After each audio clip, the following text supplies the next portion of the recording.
जय जिनेन्द्र, नमस्कार, वणक्कुम।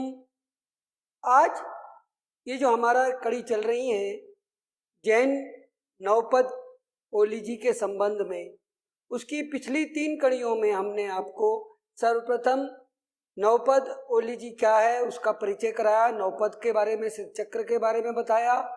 दूसरी कड़ी में नमो अरिहंताणम अरिहंत पद के बारे में बताया और तीसरी कड़ी में आपको नमो सिद्धाणम हमने सिद्ध पद के बारे में बताया है।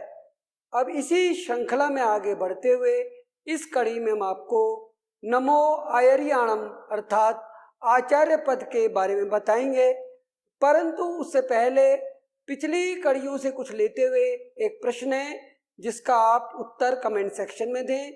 पहले 3 उत्तर देने वालों के नाम का उल्लेख हम आगे की किसी कड़ी में करेंगे। तो ये हमारा जो प्रश्न है वो है कि हमने आपको बताया नमो अरिहंताणम, अरिहंत भगवान के बारे में जैन धर्म में जो कहा गया है, तो आप ये बताइए कि अरिहंत के कितने गुण होते हैं और कितने गुण जो हैं वो द्रव्य रूप में हैं और कितने जो गुण हैं वो मूल गुण हैं, उसका भी आप बताएं तो बहुत अच्छा होगा। तो अब हम इसमें तीसरा जो पद है नमो अरिहंताणम नमस्कार महामंत्र का, उसमें उल्लेख आता है, नमस्कार किया जाता है नमो आयरियाणम।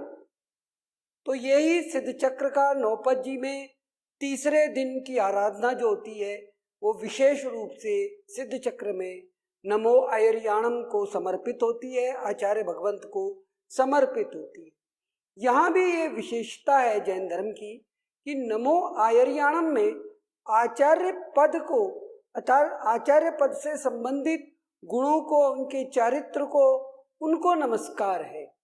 किसी एक आचार्य को, विशिष्ट को मात्र नहीं है, जितने भी आचार्य पूर्व में हुए हैं या वर्तमान में हैं उन समस्त ही आचार्य पद के धारकों के गुणों को यहाँ पे नमस्कार किया गया है, उनकी अनुमोदना की जाती है और यही अनुमोदना या नमस्कार या स्मरण जो है वो उनकी पूजा कहलाता भी है।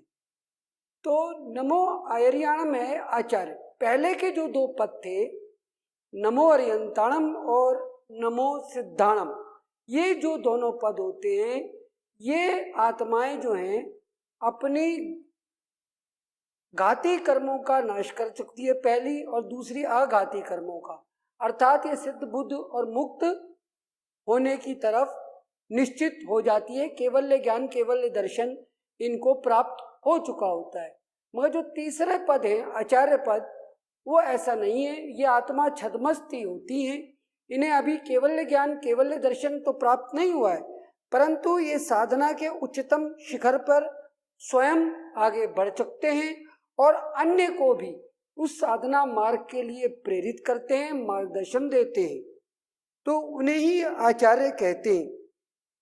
इसमें आचार्य के विशिष्ट रूप से शास्त्रों में 36 गुण बताए गए हैं। इनमें से पहले जो 5 गुण हैं वो 5 इंद्रियों के विकारों को रोकने वाले रूप में बताए गए हैं।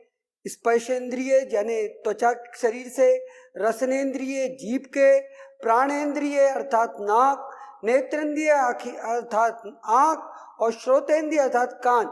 इन 5 इंद्रियों के जो शास्त्रों में बताया गया है कि 23 विषयों में अनुकूल पर राग और प्रतिकूल पर द्वेष ना करें, अर्थात इन इंद्रियों से जो अनुकूल भाव उनको मिलते हों उनके प्रति वो अपना राग अर्थात उनके प्रति इच्छा ना करें, और जो इन इंद्रियों के थ्रू उन्हें कुछ दिक्कतें आती हों तो उसमें अनुकूल हों, जहाँ प्रतिकूल हों तो वहाँ पर वे द्वेष नहीं करें। ऐसे आचार्य भगवंत के 36 गुणों में ये 5 गुण इंद्रियों के, शारीरिक इंद्रियों से संबंधित है। अगले 9 गुण जो हैं वो आचार्य भगवंत जो ब्रह्मचर्य का पालन करते हैं उनकी 9 प्रकार से विवेचनाएं की गई हैं, उससे संबंधित हैं कि जैसे जहाँ पे कोई अगर आचार्य भगवंत बैठे हैं तो वहाँ कोई स्त्री या नपुंसक कोई बैठा हो वहाँ ना बैठे, किसी स्त्री या मतलब विपरीत लिंगी से रागपूर्वक बात ना करें और ऐसी कोई भी बातें ना सुने। इस प्रकार का विशेष वर्णन है जो शायद यहाँ पे हम बहुत डिटेल में नहीं जा रहे हैं, पर ये जो है इसकी 9 जो है नियम वो इस ब्रह्मचर्य से ही संबंधित है। इस प्रकार ये 6 से 14 तक ब्रह्मचर्य से गुण आचार्य भगवंत के वहाँ पे संबंधित हो जाते हैं। उसके बाद 4 जो हैं वो कषायों से संबंधित हैं कि आचार्य भगवान 4 कषायों का त्याग करते हैं, उन पे अंकुश रखते हैं, जिनमें से प्रमुख हैं। जो प्रथम है वो है क्रोध अर्थात गुस्सा करना, अभिमान मान करना अपना, उस पे अंकुश रखते हैं, कपट माया करने पे अंकुश रखते हैं, और चौथा लोभ यानी लालच करने पे आचार्य भगवंत जो हैं अपने साधना मार्ग में इन विकारों पे अंकुश रखते हैं। तो ये जो 4 गुण हैं उसको समर्पित हो जाते हैं। इस प्रकार से ये 18 गुणों का यहाँ पे वर्णन हो गया। उसके बाद 5 महाव्रतों का वो पालन करने वाले होते हैं बड़े विशिष्ट रूप से, पूर्णता से आचार्य भगवान।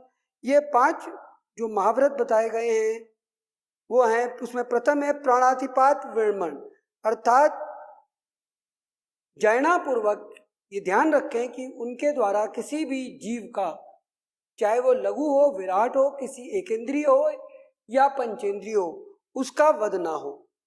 दूसरा आचार्य भगवान त्याग करते हैं मृषावाद अर्थात झूठ का, मतलब कैसी भी परिस्थिति आ जाए, कोई भी कष्ट सहना पड़े, आचार्य भगवान असत्य का वचन नहीं बोलते हैं। तीसरा आता है अदत्तादान विरमण, अर्थात बिना किसी मालिक के दिए हुए कोई भी चीज वो ग्रहण नहीं करते। मतलब जिसकी कोई चीज है जब वो उन्हें गोचरी आदि भी देता है तो आचार्य भगवान ग्रहण करते हैं। अगर मालिक वहाँ मौजूद नहीं है या कोई उसका मालिक, तो स्वयं से लेकर वो नहीं करते। ये बिना दिया हुआ दान किसी के नहीं लेते। ये भी तीसरा अदत्ता दान विरमण होता है। चौथा मैथुन विरमण, मन वचन और काया से ब्रह्मचर्य का पालन करते हैं। और 5वां परिग्रह विरमण, मतलब कोई भी चीजों का संग्रहण नहीं करते, मन वचन और काया से उस पर संयम रखते हैं। इस प्रकार से 5 महाव्रतों का पालन करते हैं। और पूर्व में हुए 18 गुणों के साथ ये 5 गुण जो महाव्रतों से संबंधित हैं, इसे 23 गुण हो गए टोटल आचार्य भगवान के। हमने यह संक्षेप में बताने का प्रयत्न किया है। उसके बाद आचार्य भगवान 5 प्रकार के आचारों का पालन करते हैं।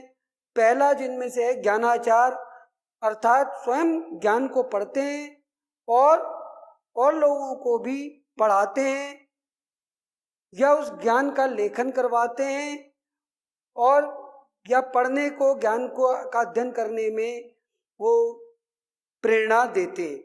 दूसरा है दर्शनाचार, कि शुद्ध सम्यक्त्व का पालन करते हैं और अन्यों को भी सम्यक्त्व का पालन करने के लिए प्रेरित करते हैं। चारित्राचार, मतलब स्वयं आचार्य भगवान उत्तम चारित्र का पालन करते हैं और अन्यों को भी उत्तम चारित्र का पालन करने के लिए प्रेरणा देते हैं। चौथा है तपाचार, तपाचार जो जैनत्व में आता है उसका पालन करते हैं। यहाँ पे तपाचार को कई लोग समझ लेते हैं केवल भूखा रहना, वो नहीं है। जैन धर्म में तपाचार के भी मूल रूप से 2 और वैसे उन 2 के भी 6 करके टोटल 12 भेद कहे, जिसमें 2 में प्रमुख है। एक तो शारीरिक जो होता है तप करना, जिसे कहते हैं कि भाई बाह्य तप, मतलब जैसे कि अपने इंद्रियों पे काबू रख के भोजन को जितना जरूरी हो रस पे ना जाए उस तरह से करते हैं या व्रत करते हैं। और उसके अलावा 6 तप जो बताए गए हैं, आभ्यंतर तप बताए गए हैं, उसके भी 6 भेद हैं। आभ्यंतर तप में जैसे जो होता है वो कि भाई स्वाध्याय करना और अन्य ऐसी सब चीजें ये आभ्यंतर तप में आती है कि अध्ययन अध्यापन करना, ध्यान करना, बहुत सी चीजें ये तपाचार के भेद के अंदर आ जाती हैं, तो इसे गहनता से समझना चाहिए। तो इस तपाचार का उत्तम आचार्य भगवान पालन करते हैं। वीर्याचार धर्माचरण में करते हुए अपनी शक्ति, वीर्याचार का मतलब है अपनी शक्ति से आचार्य भगवान जो शारीरिक शक्ति का भी मानसिक शक्ति का प्रयोग करते हुए धर्माचरण करते हैं और उसमें दृढ़ रहते हैं और अन्यों को भी प्रेरित करते हैं। तो यहाँ 5 आचार संबंधी जो गुणों का वर्णन होता है, इस प्रकार से 23 पूर्व में बताए तो हो गए थे, ये 5 और हो गए, तो टोटल 28 गुणों का यहाँ पे वर्णन हुआ। इसके बाद 5 समिति तथा 3 गुप्ती का पालन करते हुए आचार्य भगवान चारित्र धर्म की रक्षा करती हैं। इनमें से 5 समिति है। इरिया समिति, जब चलते हैं तो जीवों का ध्यान रखते हैं कि उनकी हिंसा ना हो। भाषा समिति, किसी को दुख पहुंचे ऐसी बात नहीं बोलते। ऐषणा समिति, वस्त्र, पात, पुस्तक, उपकरण आदि शुद्ध विधिपूर्वक और निर्दोष ग्रहण करते हैं। आदान, भांड, पात्र निक्षेपण समिति, मतलब जीवों की रक्षा के लिए वस्त्र, पात्र आदि बहुत ध्यानपूर्वक लेते हैं और बहुत ही कम मात्रा में लेते हैं और उनको ध्यानपूर्वक रखते हैं, जड़ना से रखते हैं कि जिससे उनमें जीव ना हो। और 5वां है पारिष्ठापानिका समिति, जीव रक्षा के लिए जड़ना पूर्वक ही वो अपने जो आवश्यक चीजें हैं मलमूत्र आदि का त्याग ऐसी जगह पे करते हैं कि जीवों की ज्यादा उत्पत्ति वहां पे ना हो। इस प्रकार से ये 5 समिति इनका पालन करते हैं। और फिर 3 गुप्ती है, जो मन गुप्ती, पाप कार्य के विचारों से मन में रोकते हैं और किसी के प्रति भी बुरे विचारों को लाके या कोई परिस्थितियों के वजह भी ऐसे कोई विचार मन में नहीं लाते हैं। वचन गुप्ती, दूसरों को दुख पहुंचे ऐसी बात नहीं बोलते हैं, सत्य बोलते हैं। काय गुप्ती, शरीर से ऐसे रखते हैं, करते हैं कार्य जिससे पाप कार्य ना हो और बिना कारण से अपने शरीर को चलाना, हिलाना, ऐसे सब कार्य नहीं करते कि जिससे जीव हिंसा अनावश्यक रूप से ना हो। तो इन जो ये 5 समिति और 3 गुप्ती यानी 8 और जब जोड़ देते हैं 28 पूर्व हो गए थे, तो टोटल आचार्य भगवंत के ये 36 गुण हो जाते हैं। तो ये जो 36 गुण जो हैं इनका जो पालन करते हैं इनको आचार्य भगवंत जो कहा जाता है। और इस आचार्य भगवंत के इन 36 गुणों की आराधना ही वस्तुतः इस नवपद ओलीजी में की जाती है। और नमस्कार महामंत्र में भी आचार्य के इन्हीं गुणों की अनुमोदना स्वरूप आचार्य भगवंतों को प्रणाम वंदन करा जाता है। इसके साथ ही यहाँ पे हमने आपको आचार्य पद क्या बताया, इसमें जो भी हमने जिन आज्ञा के विरुद्ध कहा हो, अगर कुछ भी कहते हुए शब्दों के हेरफेर से हुआ वो मन वचन काया से मिच्छामि दुक्कड़म। अब अगली कड़ी में हम आपको उपाध्याय पद के बारे में बताएंगे। सादर जय जिनेन्द्र। आप इस हमारे इस चैनल को अधिक से अधिक संख्या में सब्सक्राइब करें, लाइक करें और इस कार्यक्रम को भी लोगों से शेयर करें। धन्यवाद।